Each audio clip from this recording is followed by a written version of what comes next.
Hello प्यारे दोस्तों, मैं दीपक सिन्हा आप सभी का स्वागत करता हूं दीपक सिन्हा क्लासेस में।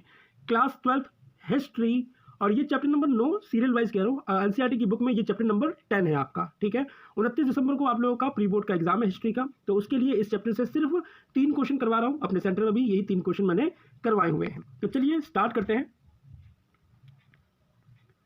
क्वेश्चन नंबर 3, 4 और 6 3 क्वेश्चन होंगे। ये छोटे क्वेश्चन है, इनमें से नहीं, जो लॉन्ग क्वेश्चन है। और ये शॉर्ट क्वेश्चन तो आपको पढ़ना ही है। लॉन्ग क्वेश्चन मैं 3 या 4 या 5 करवा रहा हूँ अपने चैप्टर में से, अपने सेंटर में।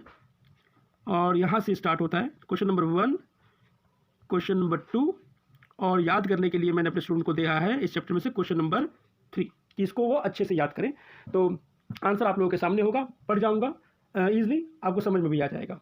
क्वेश्चन है हमारा, भारत में उपनिवेशों की स्थापना के क्या कारण थे? क्या कारण थे भारत में उपनिवेशों के स्थापना के?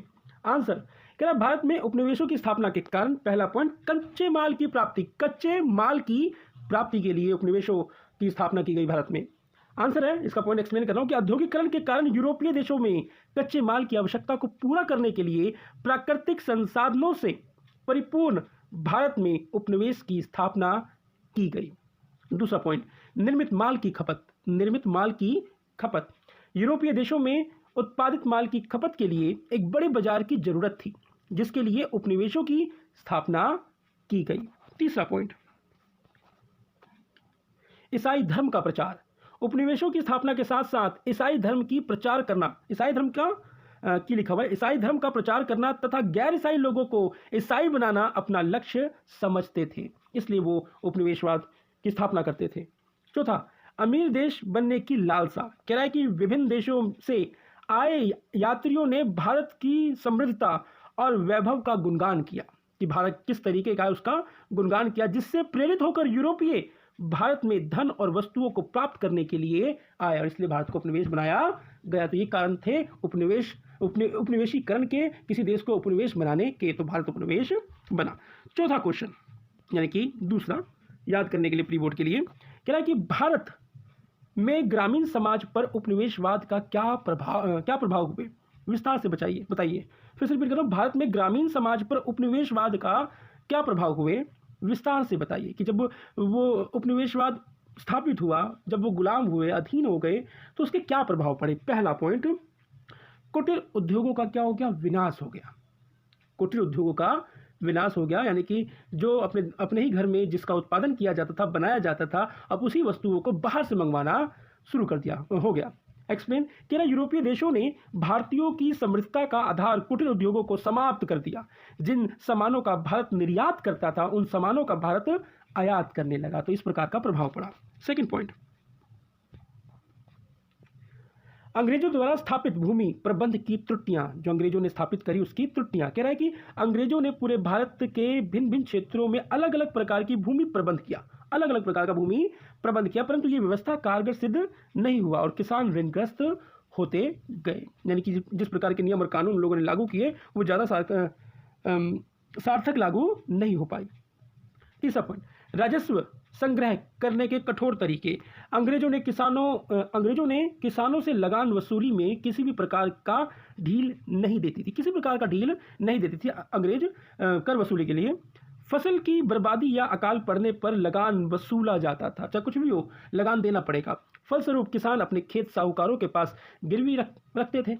अब भाई टैक्स देना है तो वो अपने खेत गिरवी रख देते थे साहूकारों के पास। बाद में साहूकारों का कर्ज नहीं चुका पाने के कारण भूमि से हाथ धोना पड़ता था। तो यानी कि उपनिवेश के कारण ये निम्न प्रकार के ऐसे प्रभाव थे जो कि पड़े और लोगों को जूझना पड़ा। ये था इसका आंसर। मैंने इस चैप्टर के बहुत ही इजी क्वेश्चन दिए हैं उन लोगों को पढ़ने के लिए, लेकिन उनको कहा है कि जो 1 मार्क्स के क्वेश्चन हैं उनको अच्छे से पढ़ लेना, यानी कि ऊपर के जो क्वेश्चन हैं। लेकिन ये 3 क्वेश्चन जरूर पढ़ने, पहले याद करने, उसके बाद बाकी आप कुछ भी याद करो इस चैप्टर में से। अब ये लास्ट क्वेश्चन है इस चैप्टर का। कह रहा है कि ब्रिटिश शासन के विरुद्ध संथालो है, यहाँ ठीक कर लेना, आप नहीं कर पाओगे, ये है संथालो, ठीक है, संथालो, ये वाला संथालो। तो संथालों के विद्रोह के क्या कारण थे, वर्णन कीजिए। फिर से क्वेश्चन को पढ़ रहा हूँ, ये क्वेश्चन बड़ा है। ब्रिटिश शासन के विरुद्ध संथालों के विद्रोह के क्या कारण थे, वर्णन कीजिए। और नीचे एक और क्वेश्चन है, संथाल विद्रोह पर टिप्पणी कीजिए। मगर ये संथाल विद्रोह पर जब टिप्पणी की बात आ जाएगी ना, तो याद रखना कि ये भी आंसर जितना लिखा हुआ है और ये संथालों वाला ये मैंने जो किया हुआ है, ये पूरा लिखना 8 मार्क्स के अंदर। लेकिन सिर्फ संथालों के बारे में कहा जाए तो फिर ये है मेन आंसर, जो कि मैंने इस तरीके से लिखा हुआ है। ऊपर आपको संथालों के बारे में मालूम चलेगा इतने में, ठीक है। आंसर है, एक मिनट, आंसर राजमहल की पहाड़ियों में संथालों का प्रवेश। ध्यान समझना, थोड़ा लंबा है लेकिन आपको अच्छे से समझ में आएगा। कह रहा है पहाड़ी लोग खेती के लिए कुदाल का प्रयोग करते थे। याद रखना, पहाड़ी लोग खेती के लिए कुदाल का प्रयोग करते थे, इसलिए कुदाल को उनके जीवन का प्रतीक माना जाता था और हल को नए लोग संथालों का प्रतीक माना जाता था। ध्यान समझना, संथालों और पहाड़ी लोग, हल को नए लोगों यानी कि संथालों का प्रतीक माना जाता था। इन दोनों के बीच विद्रोह लंबे समय तक चला। एक पहाड़ी का क्वेश्चन है, क्वेश्चन नंबर आई थिंक 1, नहीं सॉरी, हाँ 1, तो उसको आप देख सकते हो प्लेलिस्ट के अंदर, ठीक है। तो ये दोनों के दोनों अलग थे, उन दोनों के बीच में एक लंबा संघर्ष चला। आगे बढ़ते हैं।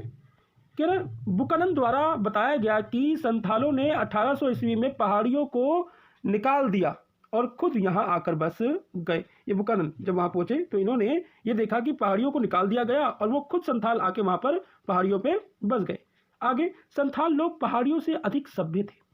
जो संथाल लोग थे ना, पहाड़ियों से अधिक सभ्य थे क्योंकि पहाड़ी लोग उपद्रवियों जैसे व्यवहार करते थे, जबकि संथाल आदर्शवादी विचारधारा से जुड़े हुए थे, ठीक है। जो पहाड़ी लोग थे वो उपद्रवियों, मारकाट, लूट मार, इस प्रकार का कार्य करते थे और संथाल सभ्य थे। आगे, लगभग 1780 के दशक में संथालों ने बंगाल में प्रवेश करना शुरू कर दिया। 1780 के दशक में। आगे बढ़ते हैं। कह रहे कंपनी ने संथालों को राजमहल की तराई में बसने के लिए तैयार किया। कंपनी ने, याद रखना, कंपनी ने संथालों को राजमहल की तराई में बसने के लिए तैयार किया। 1832 ईस्वी में दामिन एल कोह के नाम से संथालों के अलग से भूमि निर्धारित कर दी गई कि भैया ये संथालों लोगों के लिए भूमि है और ये भूमि किनकी है? संथालों के लिए। तो दामिन एक कोह के नाम पर उनको भूमि निर्धारित कर दी गई, जिसे संथालों की भूमि के नाम से घोषित किया गया। जिसे संथालों की भूमि के नाम से घोषित किया गया कि भैया अब ये जो भूमि है संथाले लोगों की है। आगे, संथालों को इस तरह से बसाने का मुख्य उद्देश्य उन्हें स्थायी कृषक बनाना था कि वो एक जगह स्थायी रहेंगे तो कृषि करेंगे, ठीक है। संथालों की भूमि के घोषणा के बाद संथालों की संख्या और उनकी बस्तियों में तेजी से वृद्धि हुई, क्योंकि उनको एक जमीन मिली, एक जगह वो रुकने लगे, बसने लगे, निर्वाह करने लगे, खेती करने लगे और फिर धीरे धीरे उनके लोग बढ़ने लगे, जनसंख्या बढ़ने लगी। ये लोग वाणिज्यिक खेती करने लगे थे और साहूकारों के साथ लेन देन भी करते थे, लेकिन बहुत जल्द उन्हें यह समझ आ गया कि जिस भूमि पर वो खेती कर रहे हैं उसका उनका कोई अधिकार नहीं था। धीरे धीरे कंपनी ने तो भैया चाल चली थी उनके लिए, मगर धीरे धीरे उन लोगों को इस बात की मालूम चल गया कि भैया जिस पे वो काम कर रहे हैं, जो भूमि उनको दी गई है, उन भूमि पर उनका किसी प्रकार का कोई अधिकार नहीं है। तो ये थे संथाल लोग। अब आ जाओ संथालों का विद्रोह। जब उनको मालूम चल गया कि भैया किस तरीके से ये भूमि हमारे लिए नहीं है और हम इसके ऊपर काम कर रहे हैं, तो भैया अब धीरे धीरे विद्रोह की हवा तेज होने लगी। तो अब आते हैं मेन आंसर के ऊपर। कह रहा है संथालों कंपनी स्थितियों में सुधार के लिए उन्होंने 1850 ईस्वी में विद्रोह करने का निर्णय लिया, क्योंकि वे अपने लिए एक भूभाग चाहते थे जहां उनका अपना शासन हो। जमींदारों, साहूकारों और उपनिवेशक राज्य के विरोध करने का समय अब आ गया था। उन्होंने कहा कि भैया हमारा एक भूभाग होना चाहिए, हमारा अस्तित्व होना चाहिए। तो इन्होंने विद्रोह स्टार्ट कर दिया। आगे, फिर औपनिवेशिक सरकार ने संस्थानों को संतुष्ट करने के उद्देश्य से 1855 ईस्वी के बाद 5500 वर्ग मील के क्षेत्र में संस्थाल परगने का निर्माण करवाया, उनको खुश करने के लिए, संथालों को खुश करने के लिए। आगे, औपनिवेशिक राज्य को आशा थी कि संथालों के लिए नया परगने बनाने और उन्हें कुछ विशेष कानून लागू करने से संथाल लोग क्या हो जाएंगे? संतुष्ट हो जाएंगे कि जो जिस प्रकार का वो विद्रोह कर रहे हैं उससे क्या हो जाएंगे? वो संतुष्ट हो जाएंगे, ये सारी चीज़ मिलने से। और यहीं पे हो जाता है क्वेश्चन खत्म, ठीक है। तो ये 3 क्वेश्चन थे। बाकी के नेक्स्ट चैप्टर जो अब आने वाला है उसमें कम से कम 5 क्वेश्चन मैं करवाऊंगा, क्योंकि वो चैप्टर बड़ा है और 5 क्वेश्चन तो होने चाहिए। तो मिलते हैं नेक्स्ट वीडियो में, तब तक अपना और अपने परिवार का ध्यान रखें। जय हिंद, जय भारत।